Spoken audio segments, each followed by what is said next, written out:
तभी पेड़ की पत्तियां जोर से हिलने लगती है और तेज हवा के कारण प्रियंका आंखें बंद कर लेती है। उसी वक्त वो साया उसके ऊपर आक्रमण कर देता है। वो उसे हवा में उछाल के जमीन पर फेंकता है, जिसकी वजह से लोटे का आधा दूध गिर जाता है। प्रियंका ये देख डर जाती है, क्योंकि उसके पास यही आखिरी मौका था। इसीलिए वो अपनी आंखें बंद करके मरने का नाटक करती है। उसे मरा पड़ा देख साया उसके पास आ जाता है और जोर जोर से हंस के कहता है, मुझे मारने आई थी, अब देख तू खुद ही मर जाएगी, मुझे कोई नहीं मार सकता। प्रियंका और राहुल कॉलेज में पढ़ते थे। उनका मेडिकल कॉलेज का फाइनल ईयर था, जिसकी वजह से उन्हें अपना बेस्ट प्रोजेक्ट देना था।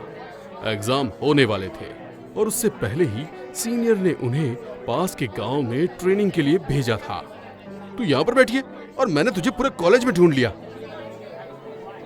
पर तुम मुझे क्यों ढूंढ रहा है? जल्दी चल मेरे साथ, मुझे कुछ दिखाना है तुझे। इतनी जल्दी जल्दी मुझे कहाँ लेकर जा रहा है? अरे बता तो सही, बात तो बता। अरे जल्दी चलना। ये देख। प्रियंका डैशबोर्ड पर अपना और राहुल का नाम देखकर हैरान रह जाती है। उसे समझ नहीं आता कि वो खुश हो या परेशान। ये तो मेरा और तेरा नाम है। पास के गांव में हमें लोगों का चेकअप करने के लिए जाना है, वहीं पर हमारी ट्रेनिंग होगी। यही तो मैं तुझे दिखाना चाहता था। हमारा तो गांव पास में ही है, औरों के तो गांव फिर भी दूर दूर है। सभी को गांव में लोगों के ऊपर टेस्ट करने के लिए भेजा जा रहा है। यही तो समझ नहीं आ रहा है कि गांव में तो बहुत सारी परेशानियां होती है और गांव के लोग समझते भी कुछ नहीं है। वो तो अंधविश्वास और सुनी सुनाई बातों पर विश्वास करते हैं। उनके साथ भला हम कैसे डील करेंगे? अरे कुछ नहीं होगा यार, जल्दी से गांव चलने की तैयारी करते हैं, चल। राहुल और प्रियंका अगली सुबह गांव के लिए निकल पड़ते हैं। वहां पर जब वो अपनी मेडिकल किट और कोट पहनकर निकलते हैं तो उन्हें सब देखते रह जाते हैं। ये सब तो हमें ऐसे देख रहे हैं जैसे बावले गांव में ऊंट आ जाता है। वही तो यार, ये कहाँ आकर फंस गए हम। यहाँ पे तो रहने के लिए कोई ढंग का घर भी नहीं मिल सकता। उसके लिए तो हमें बात ही करनी होगी ना इनसे। भाई साहब जरा सुनिए तो। देखिए, यहाँ पर हम लोग मेडिकल कैंप लगाने आए हैं, जहाँ पे आप सभी को मुफ्त चेकअप मिलेगा। परंतु हमें यहाँ पर रहने के लिए एक कमरा चाहिए होगा, जहाँ पर हम अपना सामान रख सकें और रह भी सकें। यहाँ पर तो किसी का घर खाली नहीं है। हाँ, यहाँ गांव के बीच में एक घर है जो बरसों पुराना है। वहाँ पर कोई रहता भी नहीं है। चाहो तो तुम लोग वहाँ रह सकते हो। पर क्या?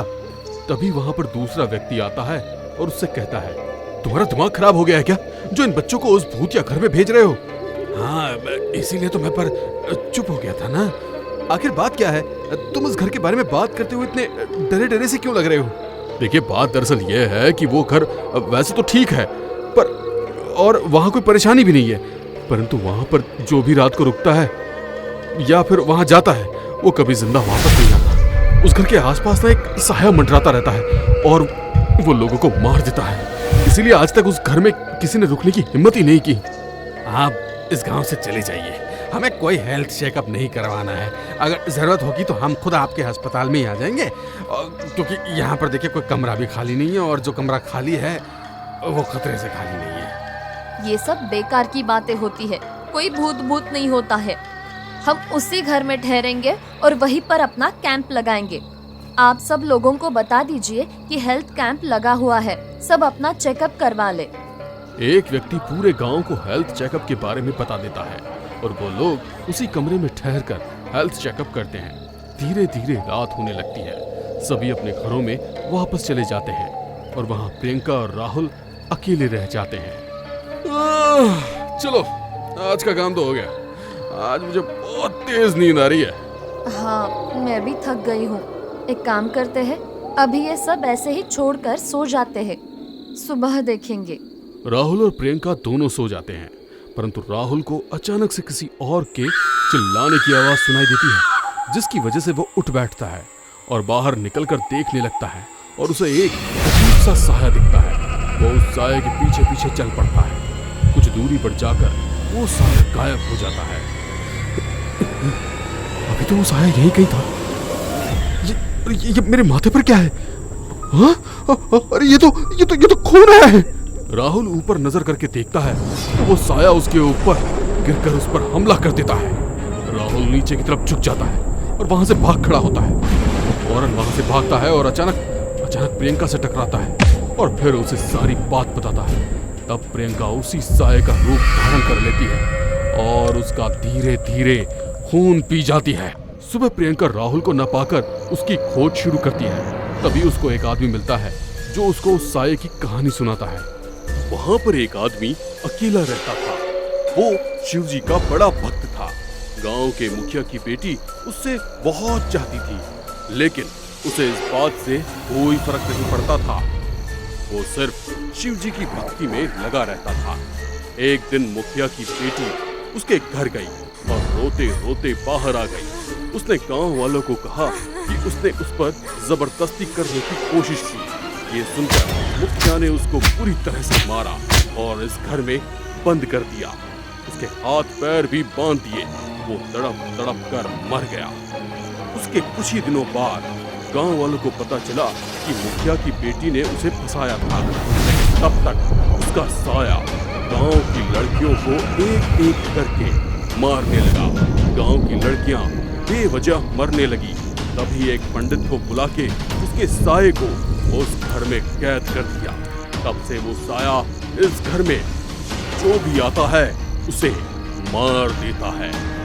जरूर राहुल को उसी साये ने गायब कर दिया होगा। वो साया सालों से हमारे गांव पर मंडरा रहा है और किसी को उस घर में नहीं रहने देता। उस साये का अंत कैसे होगा? शिव जी पे चढ़ा हुआ दूध अगर कोई कुंवारी कन्या उस पर गिरा दे तो वो नष्ट हो जाएगा। ये तो आपके गांव की कोई भी लड़की कर सकती थी।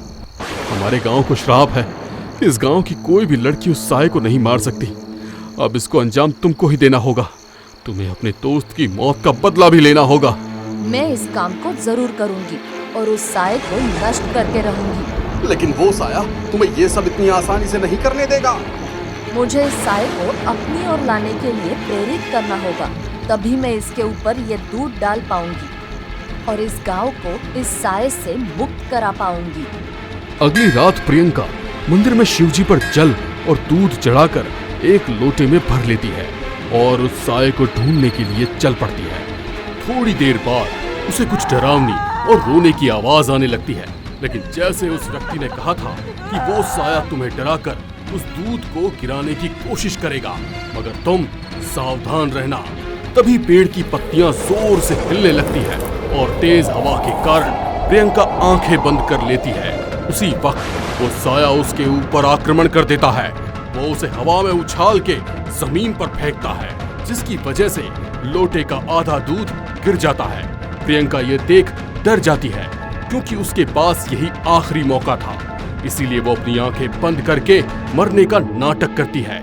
उसे मरा पड़ा देख साया उसके पास आ जाता है और जोर जोर से हंस के कहता है,